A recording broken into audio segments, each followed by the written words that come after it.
So yesterday, when I was talking about yesterday what I was talking about, I went inside and I thought about it, and I was like, that's actually a very good idea. Like, I did not consider it, but right now I got a 3.75% interest rate on my property. It's a fixed rate. I got a 3.75% rate on my property. It's a fixed rate. And over the last 2 years or so, over the last year and a half, rates have skyrocketed. Rates are at the commercial rate is at like 7.5%. And so I was thinking about that, and I was like, that's actually a very good idea. I can offer. Well, I'm actually selling my property, and I have it on the market right now for 0 down payment at 8% interest, because that is the commercial rate right now. Mobile homes, manufactured homes, the interest rate on a manufactured home is higher than a regular brick and mortar home. And so 8% right now is about the commercial rate for somebody with good credit. And so right now I actually got my property on the market, and I'm looking to sell it at a 0 down payment for 8% interest with a 5-year prepayment penalty. Because I was thinking about what I was saying yesterday.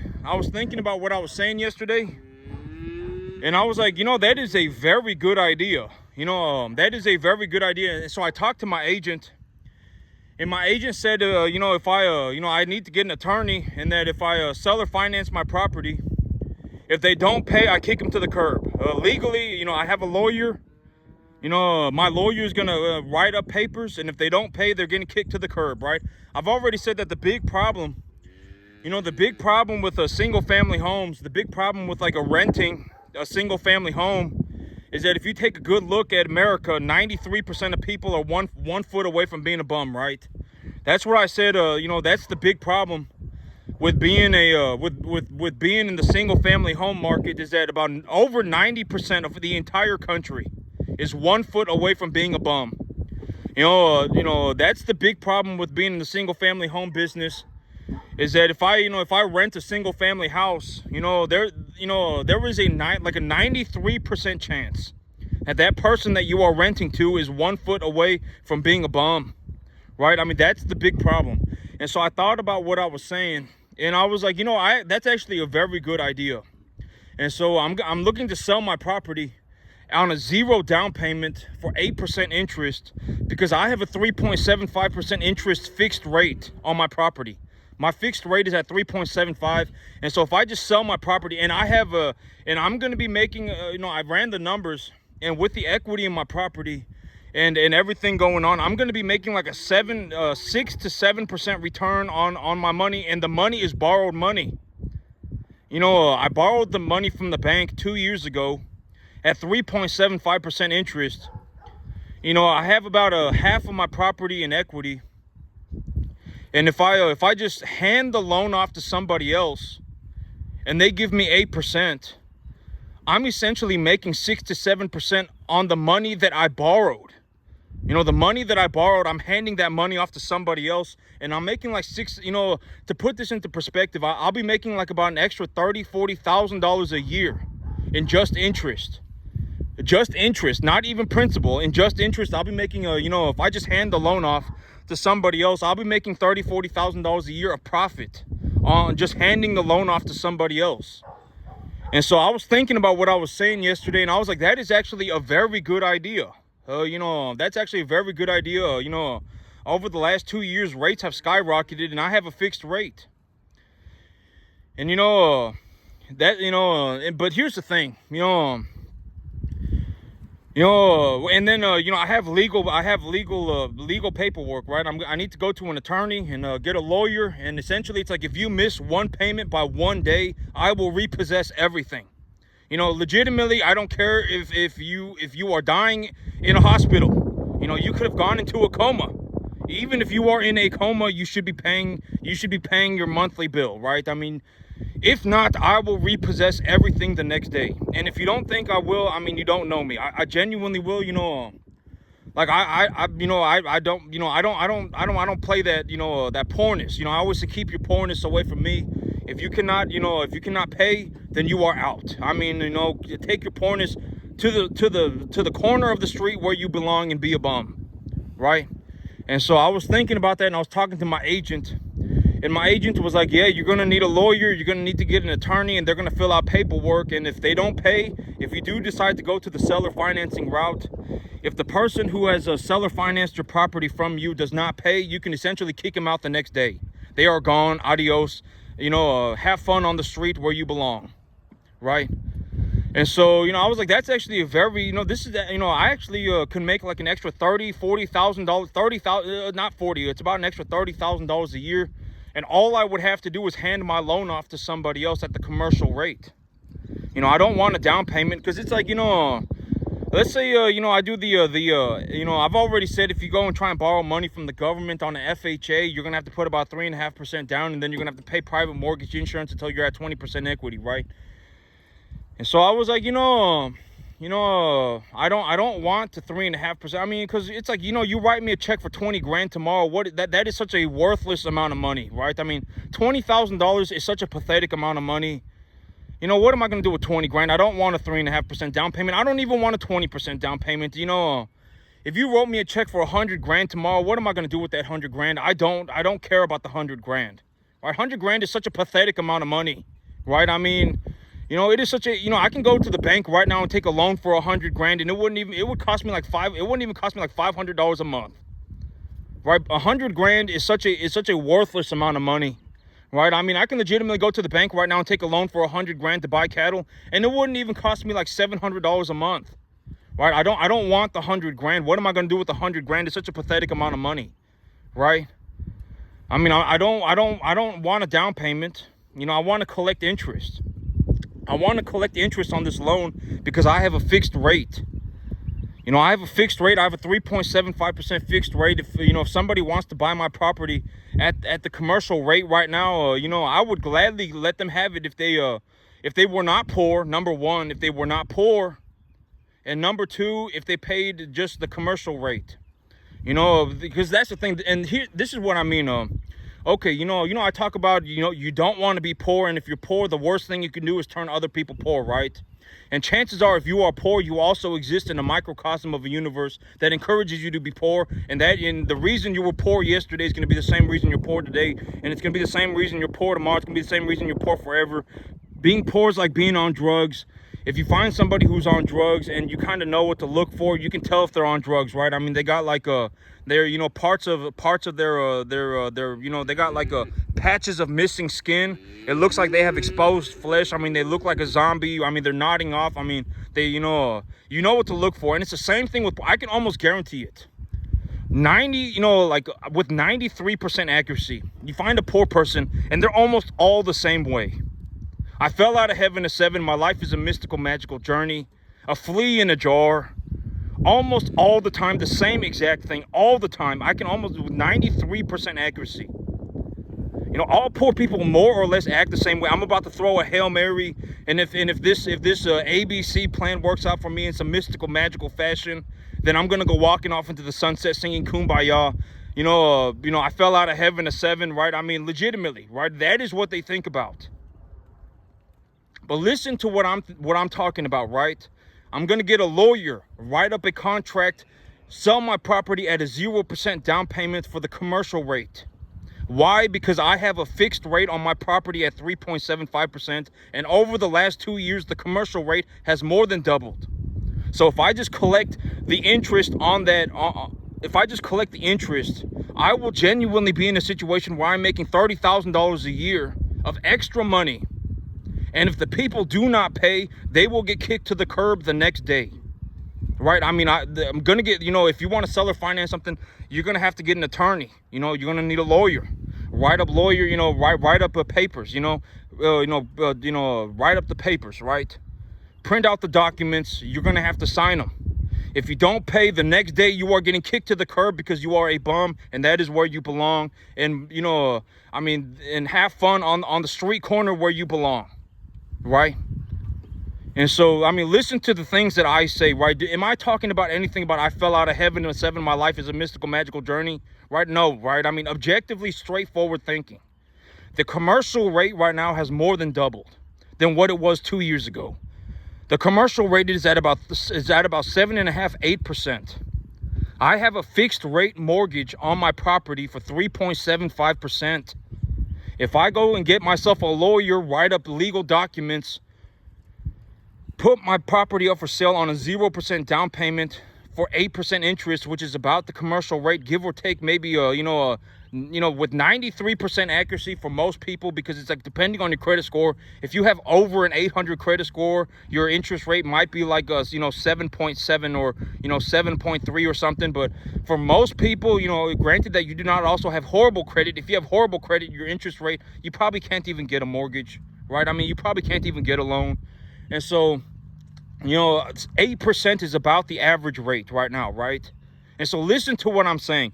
The commercial rate for real estate right now, for residential real estate, has more than doubled. Just about more than doubled over the last 2 years. If I sell my property, I took a loan for my property at a fixed rate of 3.75%. If I just take the money that I borrowed from the bank and lend it to somebody else at the commercial rate where they are right now, I can genuinely collect about $30,000 worth of interest a year. And I could put a 5-year prepayment penalty, because here's the thing, and it's like, and I've always said, it does not matter, what you are doing, you will always give yourself away at a certain point, right? And this is why you should not be poor. Because if you are poor, at some point in time, you will give yourself away as a poor person. You will. You cannot help it. Being poor is all you know.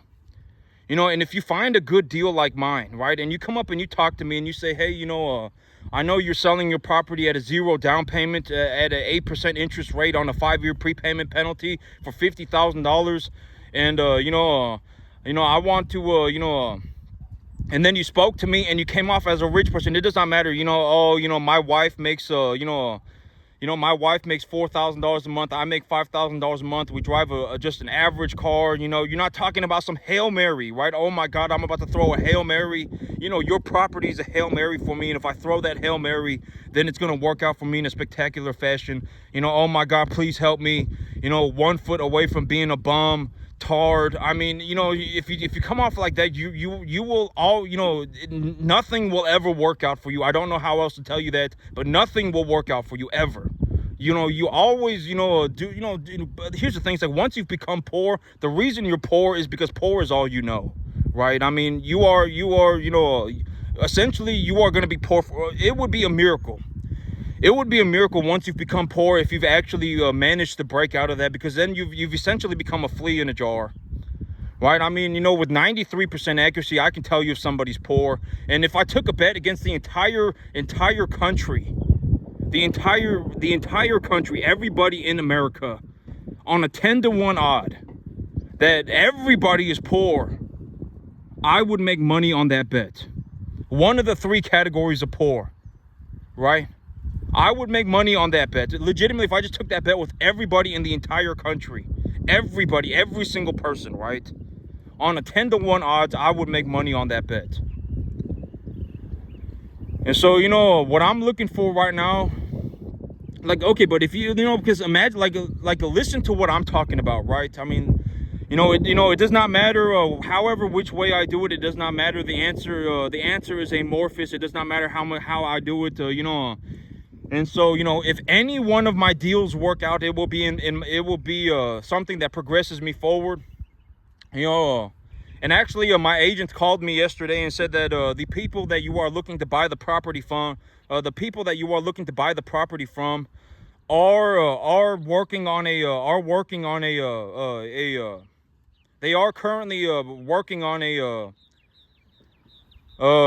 counter offer. So they are negotiating with me as of this point. They are working on their counter offer, and they will get it sent to me.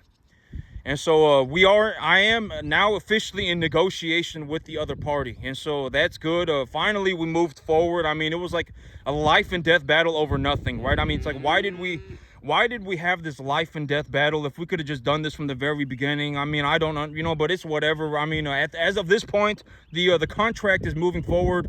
We are working on a negotiation, right? And we are negotiating as of right now. And so that's what my agent told me yesterday, is that the people that you are the property that I'm looking to buy, the owner is working on a counter offer, and so I am officially negotiating with the other people as of this moment.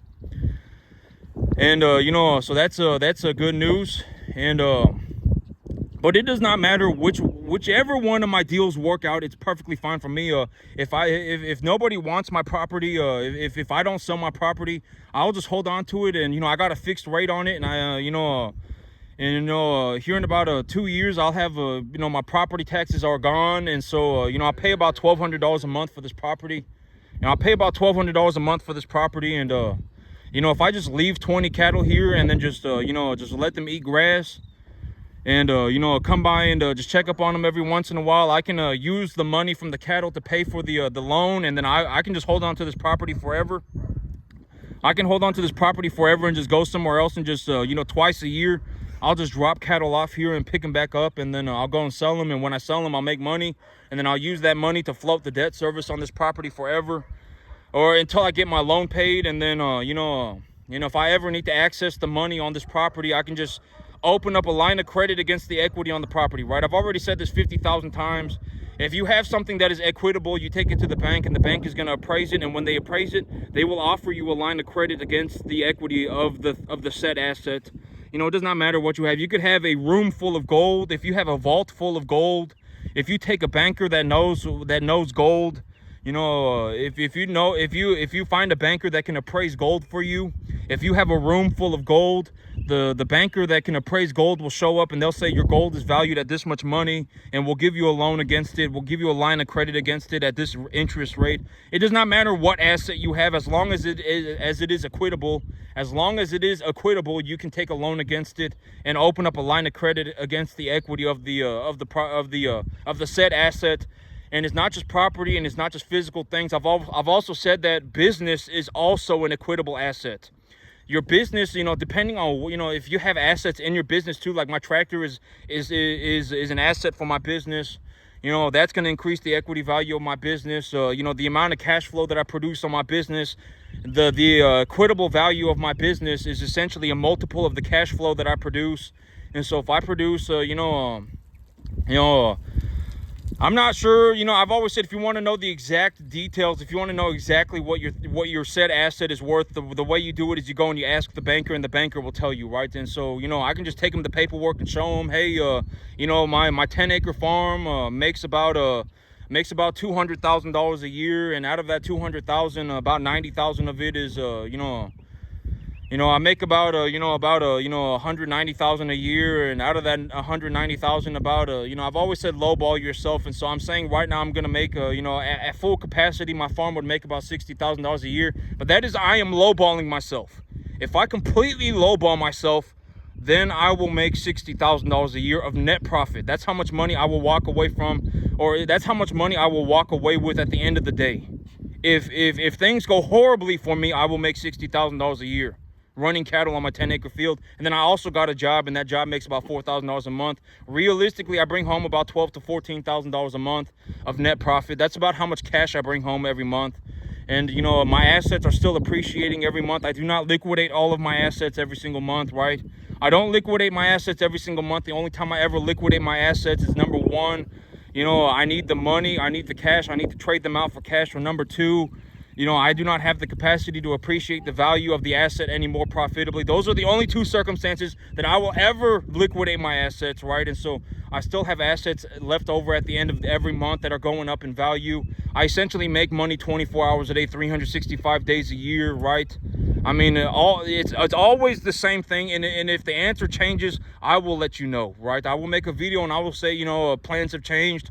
The idea has changed, and now I am going to present to you a new idea that I believe is objectively better. But until then, everything is the exact same as it was a month ago. It's the exact same as it was a year ago, right? I mean, everything is the exact same. I purchase assets, you know, 1 to 1.5 type commodity cattle. I appreciate the value of the asset profitably, and then I liquidate the animals when I need money, or I do not have the capacity to appreciate the value of the animal profitably anymore. That's it forever, right?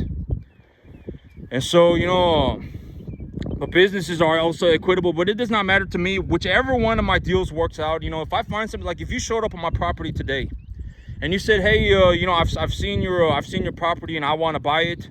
If you're poor, you're automatically out. Like, you will always, you know, if you are poor, you will you will always give yourself away. You cannot hide it. I've always said you cannot hide in the tall grass, right? You cannot hide in the tall grass. You can't. If you're poor, you will always give yourself away. You will forever. I mean, you will come off as a poor person forever. You cannot hide in the tall grass. You will, right? And so if you showed up on my property, you know, the person that I'm looking for is somebody with a reasonable deal, right? I mean, they're going, oh, you know, I know you got a 5-year prepayment on your property, a 5-year prepayment penalty on your property, and you're offering your property for sale at a 0% down payment and at an 8% interest rate. You know, if you sell me your property, if you were just honest with me and you say, you know, if you just sold me your property, or if you let me buy your property, you know, I make you know, whatever, you know, I've been saving up a down payment for a home or whatever it is, and you know, you take a look at it and you go, you know, well, I have $40,000 saved up or whatever, you know, I've got some kind of an investment account or whatever it may be, and you know, and you start talking to me about money, I will know whether or not you are poor within 2 minutes of talking to you, right?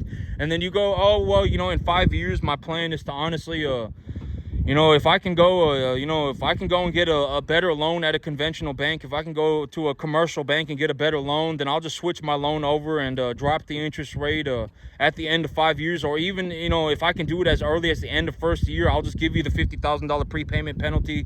And then, you know, I'm just going to switch the loan over to a lower interest rate loan. You know, as soon as I qualify, as soon as I take over your property, as soon as I purchase your property, as soon as I put your property, you know, as soon as I purchase your property, I'll, you know, give you the 0%. I know you that you don't want any money right now. You don't want a down payment. You just want 8% interest. And so, you know, if I bought your property from you today, if by the, at the 6 month mark, I'm going to go and start talking to the banker, and then I'm going to ask the banker for a better interest rate loan. And if I can get a better interest rate loan that's going to save me more than $50,000 over the next 5 years, then I'll just go ahead and pay the prepayment penalty. And then I'll just, I'll pay off the property early, and I'll just switch it over to a lower interest rate loan. That's exactly what I'm doing, right? Right, that's exactly what I'm doing. If you listen to what I'm doing, what am I going to do when I purchase this property, right? I'm looking to seller finance this property at a reasonable deal because they want a, I've always said you either work with the terms or you work with the price, right? You either work with the terms or you work with the price. If you give me but that is exactly what I'm doing, right? It's like, if you want to, if you want to whatever, if you want good terms, then give me a good price. If you want a good price, then give me good terms. And it's like, for me, it's like, I've already said that, by the end, at the day that the 2-year prepayment penalty ends, right? The day the 2-year prepayment penalty ends, my plan is to change it over to an FSA loan, right? I've already said that like 50 times. I'm not going to hold on to the 7-8% interest forever on a 20-year term, right? The moment I get to the property, I'm going to start farming the property. The moment I get to the property, I'm going to start farming the property. And when I start farming the property, I will start making money. And when I make the money, I'm going to take that money to the bank. And when I take that money to the bank, the argument for the bank is essentially, hey, I have a mortgage, I have a loan on this property right now. I have a loan on this property right now. I am farming it right now, and here is the money that I make. Will you give me a loan so that I can change the loan over to your loan? Why would you give me the loan? Because I am making this much money on the property right now. Right? A very good argument. It's very reasonable, right? It's not like I'm going to show up to the bank and go, oh my God, please help me, right? Please help me. Oh my God, I fell out of heaven at 7. This is my mystical, magical journey. Please save me. Oh my God, please hold my hand and sing Kumbaya with me. I'm not going to do any of that stuff, right? I'm essentially going to show up to the bank. So the big idea for right now is that I'm going to take a seller finance loan on the property. And it's essentially either they give me good terms or they give me a good price. It's one or the other, right? And then, chances are they are not going to give me, a loan that is as good as the FSA. If they give me a loan that is as good as the FSA, then I will hold on to that loan, essentially forever, because why would I switch it over to the FSA if the FSA is going to give me the same loan, right? I'll just go to the FSA, take another loan, and buy a different property, right? I mean, why would I do that? And so the big idea for for the real estate portion of my business plan right now is that I'm going to take a loan on a seller financing contract, right? I'm taking a loan on a seller financing contract. I'm going to pay for the loan until essentially the end of the 2-year prepayment penalty deadline. The moment the prepayment penalty deadline is up, the moment that is up, I will switch my loan over to an FSA. And the FSA loan is about a 4.75% interest with 0 down on a 40-year term. And so, that's exactly what I'm doing. And if somebody showed up on my property and they essentially said the exact same thing to me that I am saying right now, then sure, I'll just let you have it, right? You can go for it. Knock yourself out. And if you want to pay the $50,000 prepayment penalty, and you want to switch yourself over to an FSA loan as soon as possible, then go ahead and do it. I don't care, right? Knock yourself out. Have a blast, right? Or if you want to pay up to 5 years, if you want to pay 5 years interest, see where interest rates go, and then switch yourself over to a conventional bank, or switch yourself over to a commercial bank or a conventional loan, then go ahead, do it, knock yourself out. Something, right? As long as it makes sense, as long as it's not like, oh my God, I fell out of heaven to 7, my life is a mystical, magical journey, please help me, oh my God, as long as it's nothing like that, right? I'm about to throw some Hail Mary, your property, some Hail Mary for me. I'm gonna throw some Hail Mary until you get caught in some mystical, magical fashion, and then we're gonna go walking off into the sunset together, singing Kumbaya, as long as it's not anything like that, right? If it's something that objectively makes sense, then sure. I would gladly sell you my property on a 0% down payment at 8% interest, because I have a 3.75% fixed rate interest on it, and half of the property's in equity for me right now. I would rather collect 7% interest on the totality of the money. I essentially just took the money from the bank. I took the loan from the bank and just handed it off to somebody else and made an extra $30,000 a year. Why wouldn't I do that, right? And if you don't pay, you get kicked to the curb. That's also the other side of the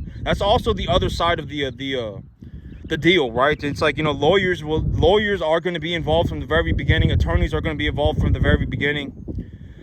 You will have to sign legal documentation saying that if you miss one payment by even 1 day, I will kick you to the curb because you deserve to be a bum, and the corner is where you belong, right? Have fun being a bum. If you don't want to pay, then go and be a bum. Right? What's fair is fair. Why would I, go through all this effort to do all this and then just have you be a bum, right? Be a bum on my property. I wouldn't do that, right? How is that okay? That's not okay, right? And so, I talked to my agent, and that's what she told me. She told me you're going to need to get a lawyer and you're going to need to get an attorney. And, you can seller finance the deal, and if they don't pay, then they're getting kicked to the curb. But it does not matter either which way, whatever which way works out for me, it's going to work out for me, right? If my property does not sell, if my property here does not sell, then I will just run cattle on it, and then I will use the money from the cattle to float the debt service for my new property, right? Whichever way I do it, it's going to work out for me, right? Whichever way it's going to work out for me. I don't, if my property here does not sell, then I can just continue to run cattle here, and the money that I make from the cattle will be enough money to float the debt service for my new property. And when I purchase the new property, I will essentially start farming it immediately. Within 2 seconds of being on the property, I will start farming it. And when I start farming it, I will make money. And when I make money, that money is going to be the money that goes into my pocket. That will be the money that I get to keep, right? If my property does sell, then I'm essentially, not having to run cattle on this property anymore, but I also don't have the property anymore, right? But I'm collecting $30,000 worth of interest a year, which is enough money to float the debt service for my new property. All right, the $30,000 a year, if I just collect $30,000 a year of interest, that itself is enough money to pay for the property, to float the debt service on my new field, right? Forever, right? It's, that 8% interest, the difference in the loan, interest is going to be enough money for me to float the debt service on my new field, right? But on the trade-off is that now I lose this property, right? I give this property, the property is now under ownership of somebody else. Granted that they pay, and if they miss a payment by even 1 day, or if they do anything to act like a tard, they are kicked off the property forever. It does not matter if you fell, from a freaking building and broke your leg and broke both your legs, and you are in the hospital right now. You better have access to the internet and you better pay your bill, right? I don't care. Set it up on auto pay, right? If you miss a payment by 1 day, I don't care that you got fired, right? If you lost your job and then now you can't pay, then you're gonna go out on the curb. You're gonna lose it. I mean, you're going out on the curb. I don't care. Don't give me your sob story. Don't give me your worthless life adventure, right? I don't care. Either you pay or you don't, and if you don't pay, then you're out on the curb, right? And that's also the big thing about single family homes. It's like, why do I not purchase single family homes? Why would I not even consider purchasing a single family home? It's because by default, 93% or more of the entire American population is borderline a bum. They are 1 foot away from being a bum. Right? That is why I do not invest in single family homes, and that is also why I would not suggest investing in single family homes, is because if they turn into a bum while they're on your property, then they're not going to pay, and then right, and then now it turns into this life and death battle over some worthless thing. And it's like, and that's why I'm going to sell or finance my property at a 0% or at not a 0% interest, at a 0 down payment, is because it's essentially a rent to own. It's essentially a rent to own at a commercial rate, right? I'm not gouging for rate, It's essentially the commercial rate, and at a 0% down payment, and it's like, and then lawyers are involved, and so it's essentially a rent to own that is with a commercial rate, right? That's essentially how I'm thinking about it. And it's like, if you don't pay, then you're getting kicked to the curb. If you don't pay, you're getting kicked to the curb. I mean, I don't care. Oh my God, but I got a family. I don't care. You're all going on the curb. Oh my God, but I lost my job. I got fired last month. I don't care. You're going on the curb. Oh my God, I fell off a building and broke both my legs. I don't care. I'm in the hospital right now. I don't care. You're going on the curb. When you get out of the hospital, you're going to be on the curb, right? I don't care. I mean, you're going to need to pay, right? I mean, life does not work like that. I mean, what are you, a communist? Communism, that's what I've always said. If you take a look, if you look at communism, the big idea of communism is that everybody gets the same thing, right? Everybody gets the same thing, and everybody gets to go on a magical adventure, but that never works out, right? Because if you're poor, there's a reason you're poor, right?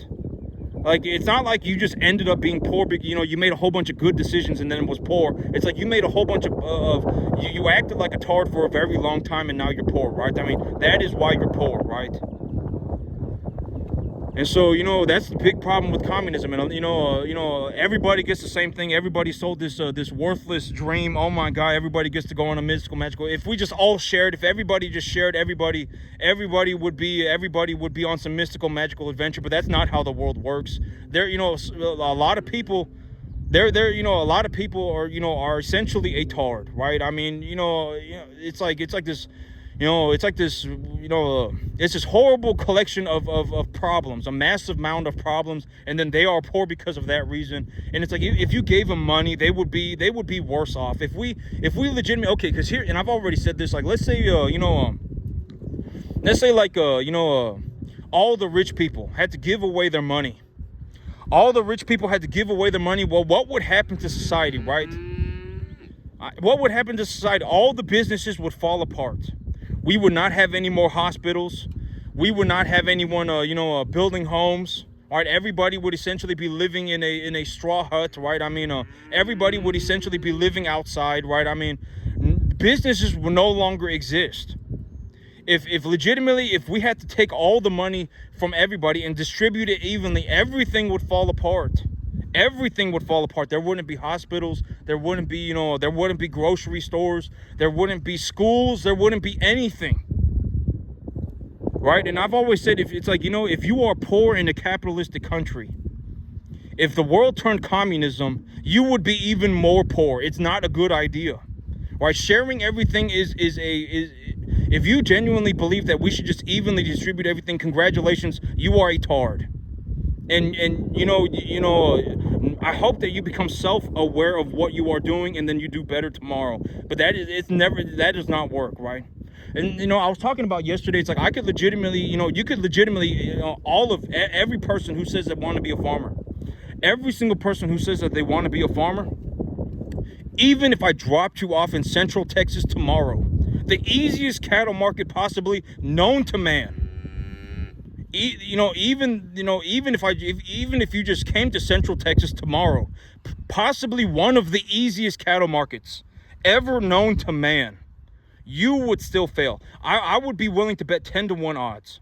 And if you want to take a look at it in terms of not farming, But in terms of a broader scale, America is the richest country on the entire planet by a long shot. America is the richest country. But a majority of people in this country are still failing financially. That's another realistic way to look at it. I don't know how you managed to do that. You legitimately are in the richest country on the entire planet by a long shot. And you still are a tard. I don't understand. How did you not make any money at all? I don't understand. You know, like you could, there is so much money in this country. America is like a gold mine. And if you want to start a business tomorrow, you can. You don't have to go and ask the government. You don't have to get anybody's permission. Like me, I started a cattle farm. I filed an LLC entity thing. I paid like $300 for it. And boom, I can do whatever I want, right? I opened up my business account, and when I make money, I put the money in my business account, and at the end of the year, I just take all my paperwork to the CPA. I don't have to ask anybody for permission. Oh, can I run cattle? None of that, right? And it's like, oh my God, you make a ballistic amount of money. Now the government is going to step in and take all your. It's not like that, right? In America, it's like if you want to start a business, you can start like genuinely. If you wanted to go and run cattle tomorrow, you could. Nobody's stopping you, right? Nobody's stopping you, right? I mean, don't sit there and go, oh my God, and if you decide to start a cattle business. If you decide to start a cattle business, I hope you succeed, right? I genuinely hope you succeed. I genuinely hope you prosper. Because if you're a tard and you're poor, what does that do for me, right? If you're legitimately a poor tard, what does that do for me? It doesn't do anything, right? If you are good at running cattle, maybe you and I can make a deal, right? We can make a reasonable deal. If you are genuinely good at running cattle, maybe you and I can make a deal, right? We can make a good deal and we can make money. I would rather have that than be, be surrounded by a bunch of poor tards, right? If every single one of you succeeded, I would be very happy. Every single one of you, genuinely from the deepest part of my heart, sincerely, if you succeeded, I would be very happy, and maybe we could work together, right? But chances are, the odds are against you. If I essentially took a bet 10 to 1, if I took a bet 10 to 1 odds with the entire country that you're going to end up being some form of a poor tard, I would make money on that bet. I would make money on that bet. I guarantee it. I mean, you're essentially just going to be a poor person, right? Oh, you make $8,000 a month. Your family makes $8,000 a month, and you drive a freaking Mercedes Benz. Right? I mean, oh my God, I make $8,000 a month, and then you take the money and you go and buy yourself a better house. I mean, and it's like, if you make $8,000 a month and your house costs you $5,000 a month, and that's not a good idea, right? I mean, you should work on raising your income first. I've already said this, and it's like, okay, here's the thing.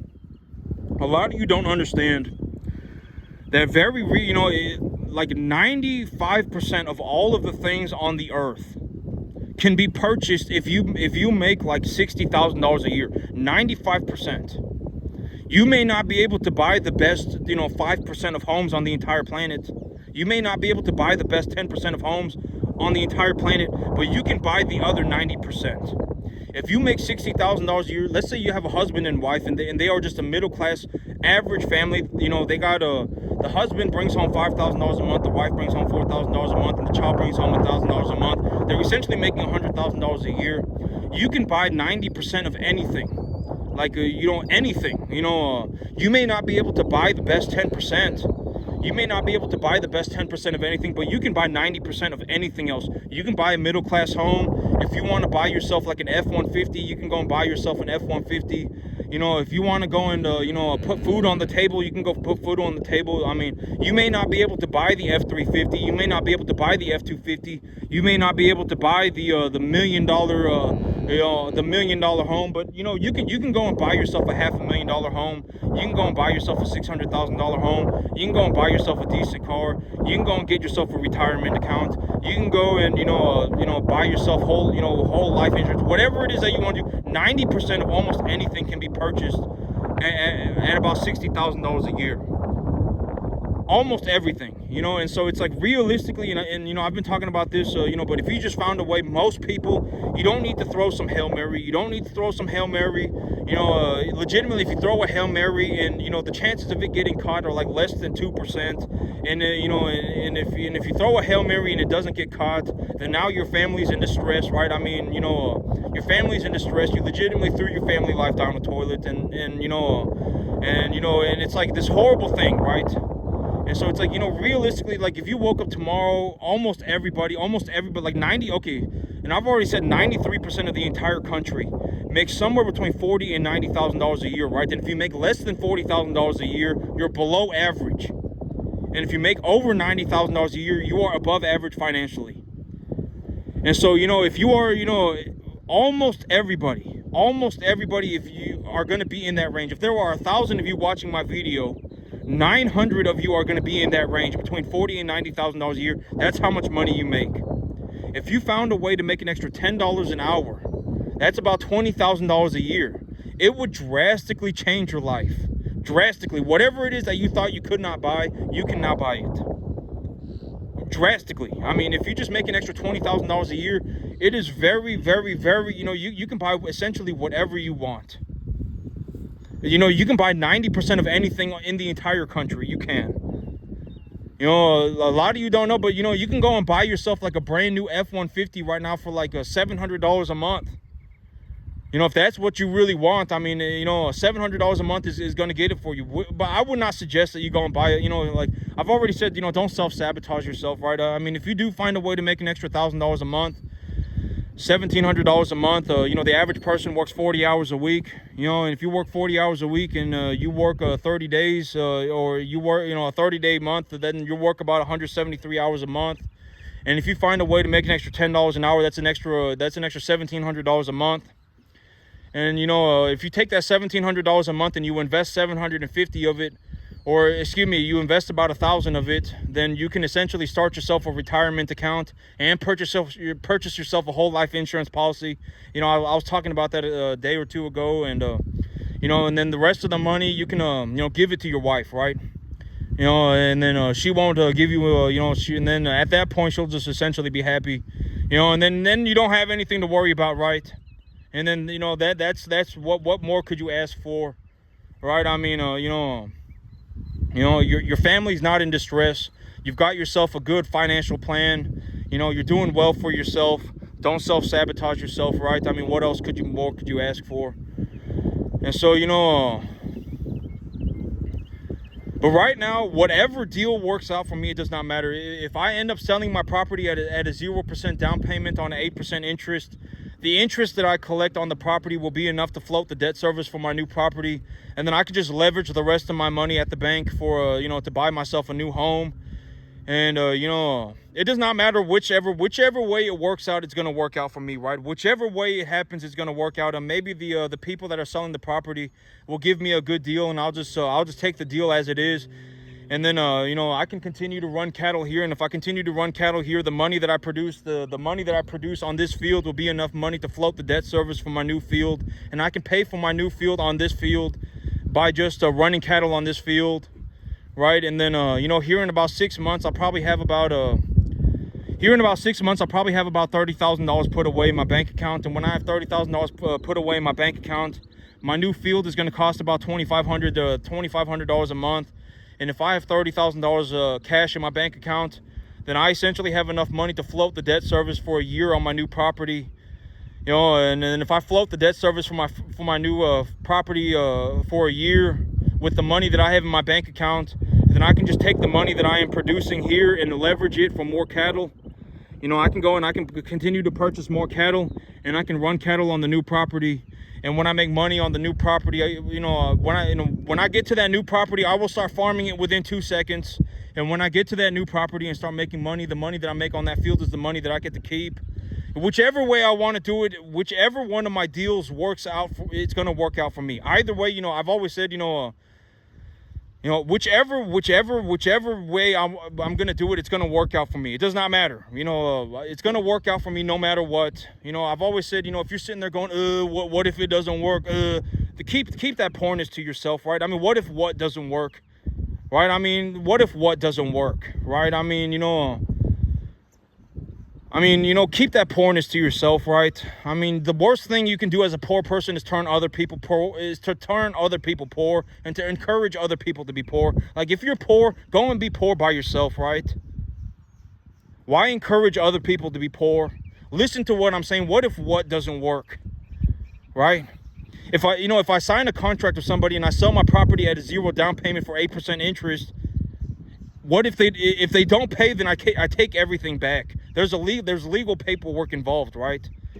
If I sell my property at 0% down on 8% interest, and the person who buys it from me does not pay, then I take everything back, right? I mean, 1 to 1.5 type commodity animals are essentially the beef that you are buying when you go to the grocery store. A majority of people, if you go to the grocery store right now and you buy a pound of T-bone steak and it's $12 a pound, you're buying a 1 to 1.5 type commodity animal. More than likely you are, right? I mean, if you go to the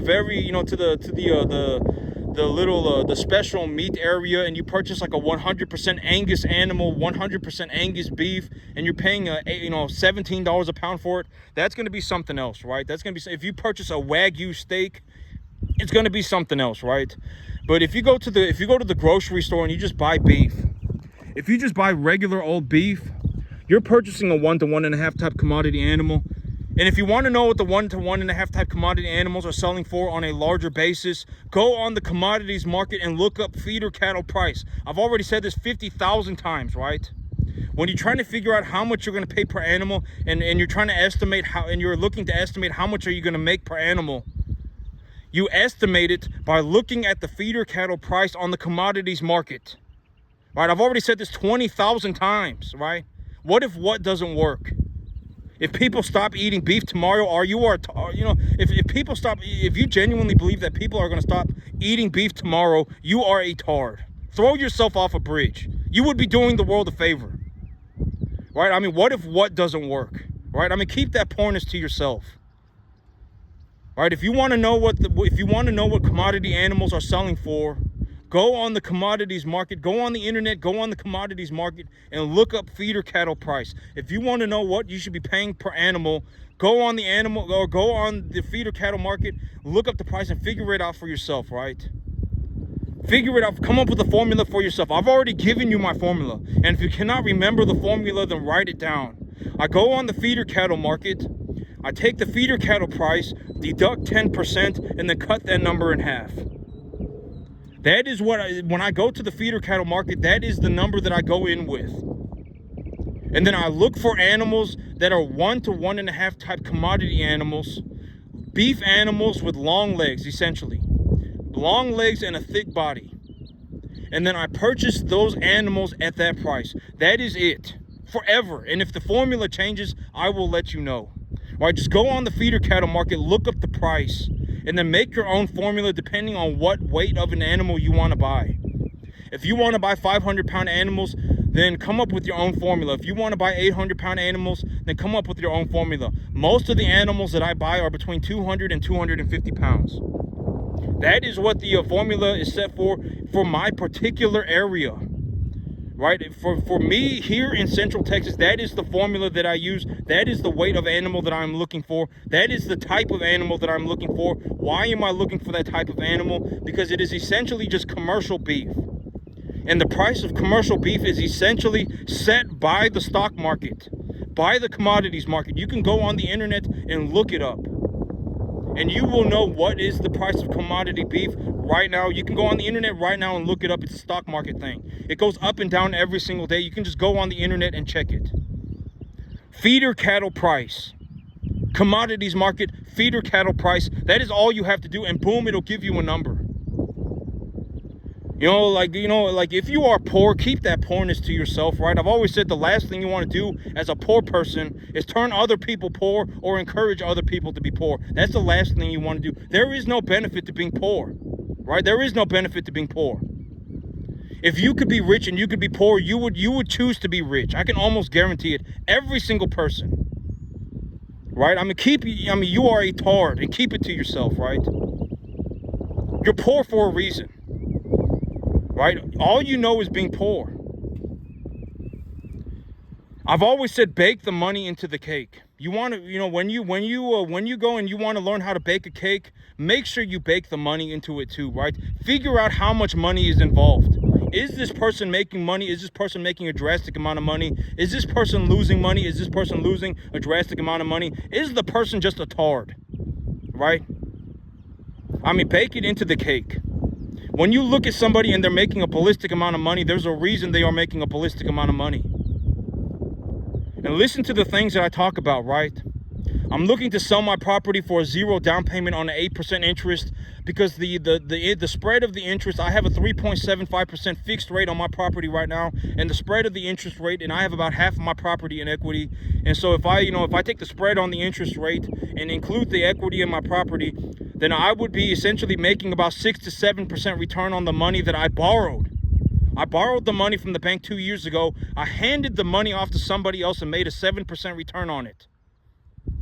Right? I'm essentially making like an extra $30,000, $35,000 a year just collecting money.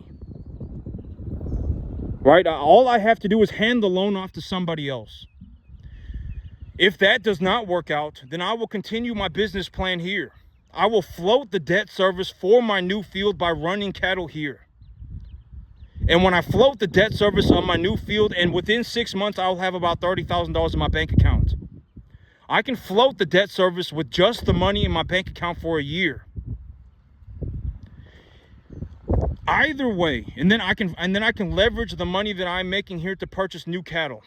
Or I can just take the money that I am making here and float the debt service for my new field with the money that I'm making here, and then take the money in my bank account and go invest in something like in like an F-350. I can ask my accountant, hey, will you let me depreciate the entire value of the truck this year? And if they say yes, then I can just go and take $30,000, trade in my truck for it, use the 30 grand. Essentially, I've used 30 grand to get like a $70,000 tax write-off, right? I can do something. I can do something with it, right? I mean, but either way, I'm moving forward with the deal, right? I'm moving forward with the deal.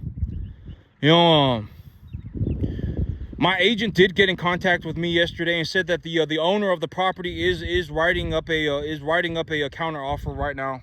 They are writing up a counter offer, and so I've got that going too, right? I've got that going. I'm doing real good for myself. I'm making a boatload of money. I'm making a large amount of money. And here's the thing: it's like me, it's like, I'm just gonna be honest. Like, if you're making $5,000 a month, or whatever it may be, if you're somewhere in the average, I would not want to, like me, I would say on the average right now I make about $20,000 a month. On the average, I make about $20,000 a month. And if you gave me your worthless idea, you're making $5,000, whatever it may be, and you gave me your worthless idea, I would not choose to go and do your idea over mine. If my idea is making 4 times more money than your idea, I would choose to stick with my idea, right? I mean, if you're actually good at something, like you're actually good at running cattle, or you're actually good at growing grass or something like that, right? I mean, then maybe we can make a deal. But chances are, you should keep your poorness to yourself, right? I mean, you're a tard. At the end of the day, you are a tard, and you should keep your poorness to yourself, right? There's a reason you're poor. And you're going to be poor forever. Chances are, if you were poor yesterday, you're going to be poor today, and you're going to be poor tomorrow. The chances are drastically like that. And you are going to be poor forever. I can almost guarantee it, right? There is no advantage to being poor. If you look at yourself and you're poor and you're proud of yourself, it's like being on drugs and being proud of yourself. Why would you be proud of yourself if you're on drugs? Like, if you're on drugs and you're proud of yourself, why would you be proud of yourself for being on drugs? If you're poor and you're proud of yourself, why would you be proud of yourself if you're poor? I don't understand. I don't want to understand. Keep it to yourself. I mean, stay poor forever. See how far that gets you, right? I mean, you're such a moron. I do not understand. I don't want to understand. Keep it to yourself. All right, I've always said, if you want to learn how to make a good deal, or if you want to learn how to make money, go and find somebody who's actually making money, and go and find somebody who's actually doing it, right? And then learn from them, right? Don't fiddle each other's diddlies. If you're a bunch of poor people, don't start fiddling each other's diddlies, right? If you're a poor person and you surround yourself with poor people, and then you start fiddling each other's diddlies, you're all going to collectively be poor forever. Go and find a rich person and figure out what they're doing. But that's the thing. It's like me. I only need to get past the 2-year. When I take the loan for this new property, when I get this new property figured out, they want a 2-year prepayment penalty. The moment I hit that 2-year mark, I'm gonna switch my loan over to an FSA, and then unless they give me very good terms on the loan to begin with, and I won't switch it over, I'll just take the FSA loan and buy another piece of land. That's what I'm gonna be doing. I don't really care as long as it's not a horrible deal. I don't really care. Do not ever take a bad deal. I've already said this 50,000 times, but do not ever take a bad deal. It does not matter what the situation is. Do not ever take a bad deal. Right? Don't ever take a bad deal. Either always negotiate the terms or always negotiate the price. Always negotiate one or the other. If the terms are not good, then get a good price. If the price is not good, then if the price is good, then if the price is not good, then get better terms. Always negotiate one or the other. Always. Don't ever take a bad deal. And if you take a look at it and you say it's a very good deal, then go ahead and if it's actually a very good deal, right? But most of you are not going to be able to tell whether it's a good or bad deal. If someone legitimately showed up to you and whatever, right? You would. Most of you, wouldn't know. But if it's a bad deal, don't ever take it, right? If you take a look at the deal and you say, I think that the deal is not going to work out, then don't take it, right? If it's like you look at a property and it's got foundation damage, if it's got a bad roof, and the owner wants 50%, and it's a $200,000 home, and they're willing to sell it to you for $100,000, don't do it. I would not do it at all. That's not a good deal, right? At that point, if they just wanted to give you the property, there are a lot of instances where people just ask you to take over the loan of the property. It's like they just don't want to deal with it anymore. And if you just take over the loan of the property, they will legitimately just let you have it. That would be that kind of a situation. I wouldn't touch there are a lot of deals that I would not touch with a 1,000 foot pole. If you gave me a 1,000 foot pole, I would not touch 90% of deals. And I've already said this 25,000 times too, right? It's like, almost every single deal that anyone has ever offered to me, every single deal except for one. Every single deal that anybody has ever offered to me, except for one. A very old man that believes that he is on the verge of death and he's looking to make a legacy plan for his money. That was the only man who has ever in my entire life made me a reasonable deal. Everybody else has been a tard, and I wouldn't touch their deal with a 50,000 foot pole. Right? Why would I take, it's such a worthless deal, right? But when you go out into the world, if you are actually looking to get into business, you will understand what I'm saying. You will understand. You will see what I mean. But I got a lot of things going right now. My agent gave me a call yesterday. The deal is under negotiation officially as of right now. I got my property up on the market at a 0% down payment for 8% interest on a 5-year prepayment penalty. Lawyers are going to be involved. If they miss one payment by even one day, they are getting kicked to the curb. I'm running my cattle. I'm running my business plan. I'm continuing forward with my business plan. I'm just going to bring home animals every 2 weeks.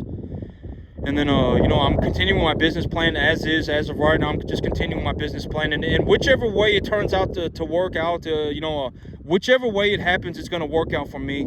Don't be one of these people, what if it doesn't work, right? Don't turn into that. If you are that, keep it to yourself, right? Because you're a tard. You're poor, and you're going to be poor forever. Don't follow me around going, what if it doesn't work, right? What if what doesn't work? Right? If I sell my property on a 0% down payment for 8% interest and the person doesn't pay, they're getting kicked to the curb. I'll just continue to run cattle here. If my property doesn't sell, I'll just continue to run my cattle here and then use the money use the cash flow that I'm producing on my field to pay for my new field. Within 6 months, I'll have about $30,000 cash in my bank account. And when I have $30,000 cash in my bank account, that will float my debt service for a year, right? That will float my debt service for a year. And at the end of the day, I'm a cattleman. I can, if you took everything away from me, I could just start all over again and I would start making money again within 2 seconds. It does not matter, at the end of the day, I'm a cattleman. And I can make money in the cattle business hand over fist. I mean, I can make a ballistic amount of money in the cattle business. I make more money than I have ever, you know, I have not seen anybody even get to the 10% mark of how much money I make in the cattle business. You know, I mean, you know, like if you're poor, keep it to yourself, right? If you're poor, keep it to yourself. You're a tard. There's a reason you're poor, right? I mean, you know, don't let your poorness rub off on other people, right? And I got a lot of things going for me. I'm doing very well for myself. You know, that's it for me today, YouTube. Y'all have a good one.